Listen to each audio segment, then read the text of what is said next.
When God feels like He is not enough, this may be the hardest thing to admit. Not that you are struggling, not that you are tired, not that the darkness has been longer than you expected. Those things are hard to say, but they have a kind of clarity to them. This is harder.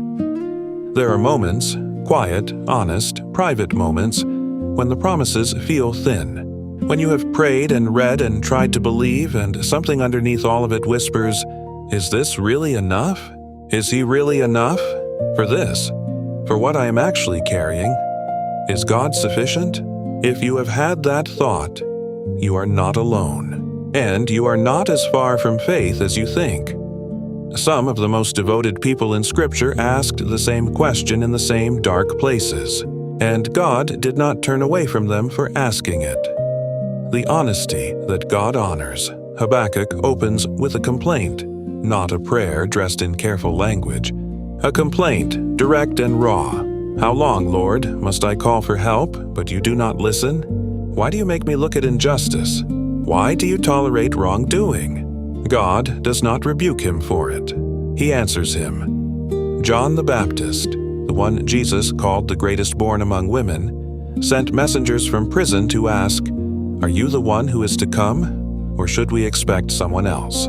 This is a man who had leapt in his mother's womb at the presence of Jesus, a man whose entire life had been oriented toward this moment. And from inside a prison, in the darkness, he doubted.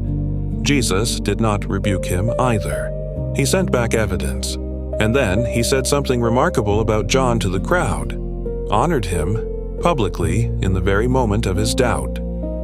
God is not fragile.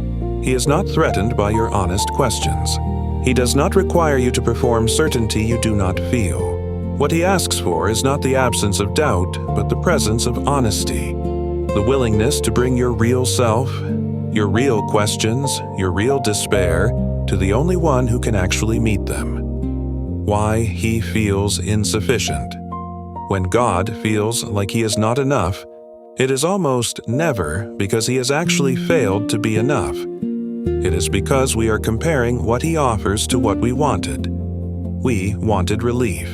He offered presence. We wanted the pain to end. He offered meaning inside it. We wanted certainty. He offered faithfulness through uncertainty. We wanted the storm to stop. He offered to walk with us on the water. These are not lesser gifts. They are greater ones, but they are not the ones anxiety and depression go looking for. When you are in the middle of suffering, presence can feel like absence.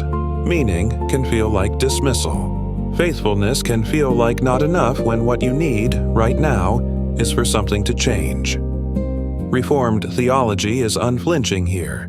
God's sufficiency is not measured by whether your circumstances improve. It is measured by whether His grace sustains you through them.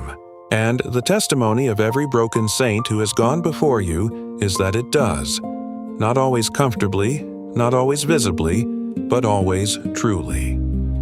The sufficiency that holds. 2 Corinthians 3-5. Our sufficiency is from God, not from our ability to believe correctly, not from our emotional consistency, not from the strength of our prayer life or the quality of our devotional habits. From God. Entirely, completely, unshakably from God. Which means on the days when you feel least sufficient, least capable of faith, least able to feel His presence, least convinced that any of this is real, His sufficiency has not changed. It is not contingent on yours. It was never meant to be. The grace that holds you is not activated by your confidence in it. It was settled before you were born, and it will outlast every season of doubt you will ever walk through. You do not need to feel that He is enough in order for Him to be enough. He simply is. In every season, in every darkness, for every weight you are carrying that you cannot put into words. He is enough. Even now, even here, even for this. For the one who is still unsure. If you finish this reflection still unsure, still carrying the quiet question of whether any of this is actually true, I want to say something important. That unsureness does not disqualify you from His grace. Bring the doubt. Bring the question. Bring the tired, honest, unpolished version of yourself that isn't sure anymore. That is exactly the kind of person he has always been most present with, the ones who come with nothing to offer but their need, and find, to their surprise, that it was always enough to bring. He is not waiting for your certainty. He is waiting for you, with grace, whisper of grace,